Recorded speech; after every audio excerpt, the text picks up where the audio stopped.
आज पुनः आक्रांत हो रही मातृभूमि हम सब की प्यारी, उठो चुनौती को स्वीकारो अब की बार हमारी बारी, अब हमको खुद जगना है।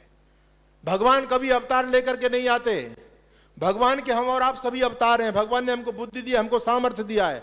अपने राष्ट्र धर्म संस्कृति की रक्षा के लिए हमको ही संघर्ष करना पड़ेगा। हमारे पूर्वजों ने अपना जीवन देकर के न्योछावर करके इस धर्म संस्कृति को बचाया है। आज दायित्व हमारा है। पहले भगत सिंह ने बलिदान दिया अपना, अन्यों ने बलिदान दिया अपना, अब बारी हमारी है। आज पुनः आक्रांत हो रही मातृभूमि हम सब की प्यारी, उठो चुनौती को स्वीकारो अब की बार हमारी बारी, अब हम लोगों की बारी है। क्योंकि भारत माता हमारी है, ये देश हमारे पूर्वजों के खून से सिंचित हुआ है। अब इस देश की अस्मिता को बचाना, इस देश की संस्कृति को बचाना, अपने धर्म को बचाना हमारी जिम्मेदारी है। इसके लिए कोई और नहीं है, कोई और भगत सिंह नहीं आने वाले, हम में से भगत सिंह बनेंगे। क्या ये देश उन्हीं का है जो युद्धों में मर जाते हैं? क्या देश की जिम्मेदारी सीमा पर रहने वाले नौजवान की है? क्या यह देश उन्हीं का है जो युद्धों में मर जाते हैं, अपना लहू चढ़ाकर टीका सरहद पर कर जाते हैं? अरे ऐसा युद्ध वतन की खातिर सबको लड़ना पड़ता है और संकट की घड़ियों में सबको सैनिक बनना पड़ता है। जो भी कौम वतन की खातिर मिटने को तैयार नहीं, उसकी संतति को आजादी जीने का अधिकार नहीं। किसके कितने लाल सलोने सीमा पर छिन जाते हैं, गुरु गोविंद जी के बेटे दीवारों में छिन जाते हैं। घास फूस की रोटी खाकर राणा नहीं लड़े थे क्या? बंदा बैरागी के तन पर हाथी नहीं चढ़े थे क्या? ये घटना उनको सूरज की लाली में रख देती है और हाड़ा रानी शीश काटकर थाली में रख देती है। कितना बलिदान दिया लोगों ने, तब कहीं जाकर के संस्कृति बची है। बच्चों, अब हमारी जिम्मेदारी है और आप निश्चित रूप से जिम्मेदारी को संभालोगे। आपको बहुत महान बनना है, जीवन का लक्ष्य महान बनाओ। इस जीवन को छोटे उद्देश्यों के लिए जीना, यह जीवन का पान है। हमारे पूर्वजों को देखो कितना कितना बड़ा काम करके गए हैं। तो केवल जीवन अपने नहीं होना चाहिए। अगर हम नहीं देश के काम आए तो धरा क्या कहेगी, गगन क्या कहेगा, है ना? तो देश के लिए बोलो, काम करेंगे नहीं करेंगे? हम सभी मिल करके काम करेंगे। आज इस देश में चारों तरफ से आग लगाई जा रही है। देखो, जातिवाद का जहर बहुत ज्यादा घुल चुका है बच्चों, याद रखना। ये जातिवाद इस हिंदू धर्म के लिए इतना घातक है। आज देश में कहीं पर भी कैसा भी कोई दंगा हो जाए, दो लड़कों की लड़ाई हो जाए, वो चाहे कहीं भी हो जाए, किसी भी बात को लेकर के हो जाए, लेकिन राजनीतिक दल उस दंगे को राजनीति की कीचड़ में स्थान देते हैं। बोले एक लड़का सवर्ण था और एक दलित था, सवर्ण ने दलित को पीटा। तो ये क्या चल रहा है इस देश में? कहीं भाषाओं की लड़ाई हो रही है, कहीं जातिवाद की लड़ाई हो रही है, कहीं पंथों की लड़ाई हो रही है। इस देश को भिन्न भिन्न टुकड़ों में बांटने की योजना चल रही है। आज इस भयंकर युग में आप लोगों को क्या दायित्व है, आपका क्या काम है? आपको अपना निर्माण करना है। निर्माण में कोई कसर नहीं रह जाए। जिस प्रकार से हमारी आदरणीय पूजनीय बहन जी अपनी तपस्या कर रही है, इन्होंने पूरा जीवन दे दिया राष्ट्र के लिए, समाज के लिए। क्यों? क्योंकि ये अपनी आंखों से स्वप्न देख रही हैं कि मेरी बेटियां जाकर के इस देश पर जो संकट आने वाला है, जो हमारी संस्कृति खत्म हो रही है, इसको बचाने का काम करेंगी। और पहले हमारे लोगों ने काम किया, तो वो काम आप लोगों को करना है। देश में चारों तरफ आग लग रही है, अब इस देश को आग से कौन बचाएगा? हम ही तो बचाएंगे। देश हमारा है, हमारी संस्कृति है।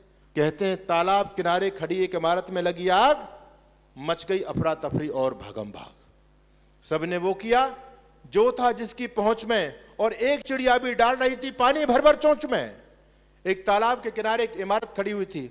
उस इमारत की गृहस्वामिनी, घर की गृहस्वामिनी प्रतिदिन छत पर पक्षियों को दाना चुगने के लिए डाला करती थी। एक चिड़िया प्रतिदिन दाना चुगने के लिए जाती थी, लेकिन आज जब सुबह सुबह वो चिड़िया अपने घोंसले से दाना चुगने के लिए आई, तो आज उस छत पर दाना नहीं, बल्कि वो छत धूं धूं करके बिल्डिंग जल रही थी। उस बिल्डिंग में आग लग चुकी थी। अब उस चिड़िया ने सोचा कि अब मेरा क्या धर्म है, मैंने इसका अन्न जल ग्रहण किया है।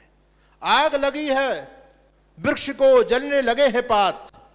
एक कवि ने बहुत अच्छी बात रही, एक पेड़ पर पक्षी जल रहे हैं, पेड़ जल रहा है, तो शायर ने कहा कि आग लगी है, वृक्ष पर जलने लगे हैं पात।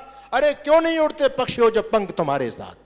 तुम क्यों मर रहे हो? पेड़ जल रहा है, तुम इस पेड़ पर बैठ करके जल क्यों रहे हो?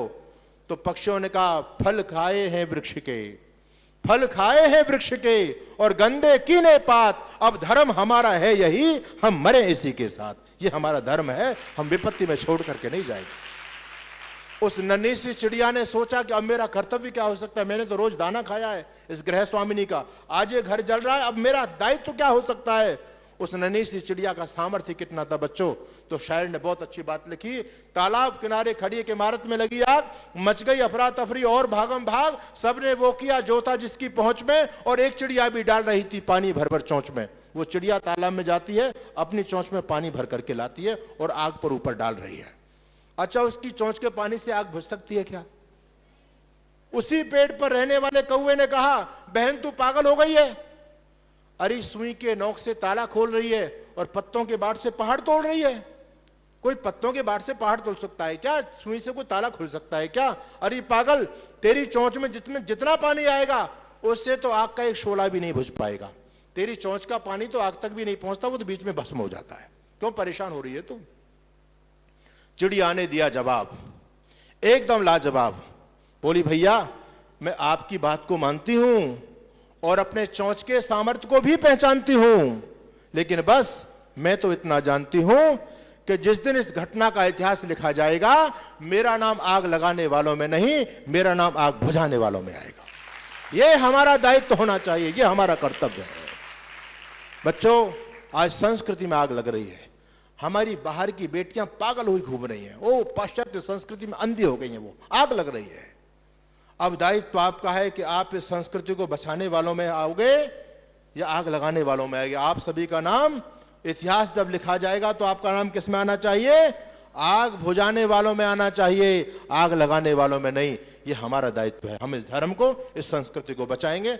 आइए ध्येय वाक्य के रूप में हमारा क्या संकल्प होना चाहिए, तो मेरे साथ 4 पंक्तियां बोलेंगे एक संकल्प के रूप में, और हम सभी संकल्प लेकर के जीवन में आगे बढ़ेंगे।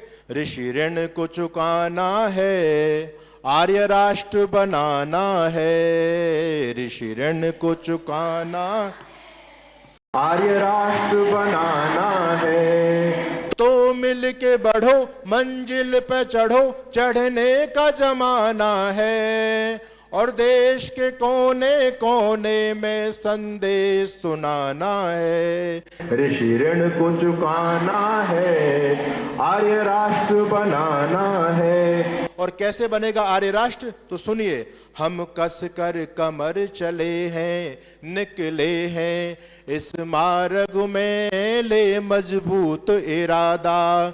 हम कस कर कमर चले हैं, निकले हैं इस मार्ग में, ले मजबूत इरादा। हम कभी न विचलित होंगे, हाँ होंगे, परवाह नहीं आए कितनी बाधा। हम कभी न विचलित होंगे, हाँ होंगे, परवाह नहीं आए कितनी बाधा। हमारा वेद खजाना है जो सबसे पुराना है। तो मिल के बढ़ो, मंजिल पे चढ़ो, चढ़ने का जमाना है। देश के कोने कोने में संदेश सुनाना है। ऋषि ऋण को चुकाना है, आर्य राष्ट्र बनाना है। और हमारा उद्देश्य क्या होना चाहिए? असमानता की ये खाई, हाँ खाई, हमें पाटनी है समाज के आंगन में। कोई छोटा बड़ा नहीं है, सब एक ईश्वर की संतान है। असमानता की ये खाई, हाँ खाई, अब पाटनी है समाज के आंगन में। मजहब की ये दीवारें नहीं राखनी है माता के दामन में। मजहब की ये दीवारें नहीं राखनी है माता के दामन में। पाखंड गढ़ ढाना है, दलितों को उठाना है। पाखंड गढ़ ढाना है, दलितों को उठाना है। तो मिल के बढ़ो, मंजिल पे चढ़ो, चढ़ने का जमाना है। देश के कोने कोने में संदेश सुनाना है। ऋषि ऋण को चुकाना है, आर्य राष्ट्र बनाना है। ऋषि ऋण को चुकाना है, आर्य राष्ट्र बनाना है।